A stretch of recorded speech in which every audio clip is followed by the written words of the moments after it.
Okay, it's time to solve a one-to-one titration.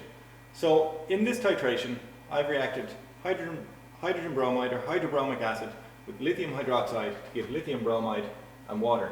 And this is where we have to start. We know that one HBr reacts with one lithium hydroxide to give you lithium bromide and water. And what that means is that when we got to our end point in our titration and the color changed, we know that for every one of these we had in there, we had one of those in there.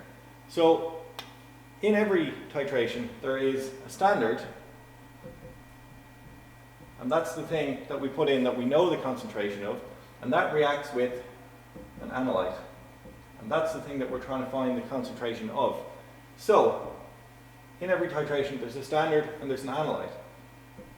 For the standard, we have to know the concentration. So we have to know its molarity.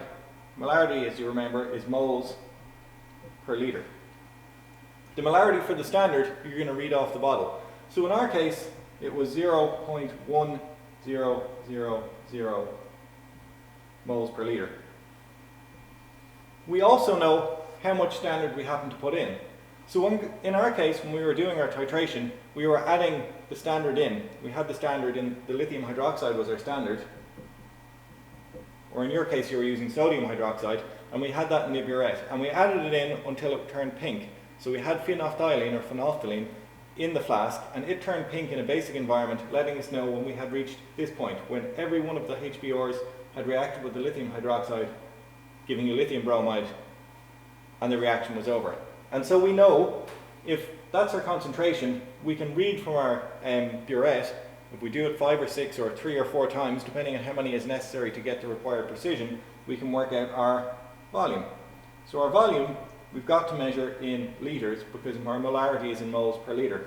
But when we take it from the burette and we get the average, usually we get that in millilitres or centimetres cubed, those being the same thing. So in our case, what do we measure? We measured 16.75 centimetres cubed. And if you translate that into litres, that's 0.01675 litres. Well, if we know our molarity and we know our volume, we can work out our number of moles, because molarity by volume, moles per litre multiplied by litres, will leave you with just moles. So our molarity multiplied by our volume will give us our number of moles. If we want to do that as a sum, 0.1 multiplied by 0.01675 gives us 0.001675 moles.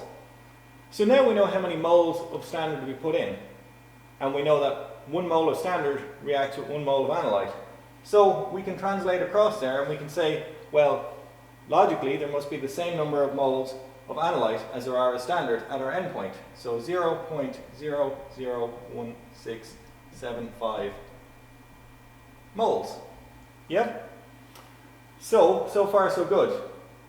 How much analyte did we react with? Well, we took our pipette and we put 25 millilitres of analyte into our conical flask.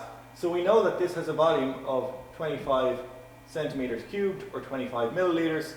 And we know if we translate that into litres, because it has to be in litres, it's 0.025 litres. We want to get our concentration. That's what we're interested in. Concentration is moles per litre.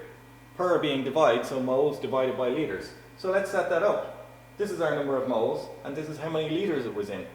We had 0.01675 moles divided by 0.025 litres. And if you put that into your calculator, you'll end up with 0.67 moles. No, one too few zeros. 0.067 moles per litre, or big M. So that's how you solve those equations, or that's how you solve those problems. I hope that helps. If you have any more questions, post them up on the forum at the top of the Moodle page, or ask somebody in the lab. That's all for now. Bye.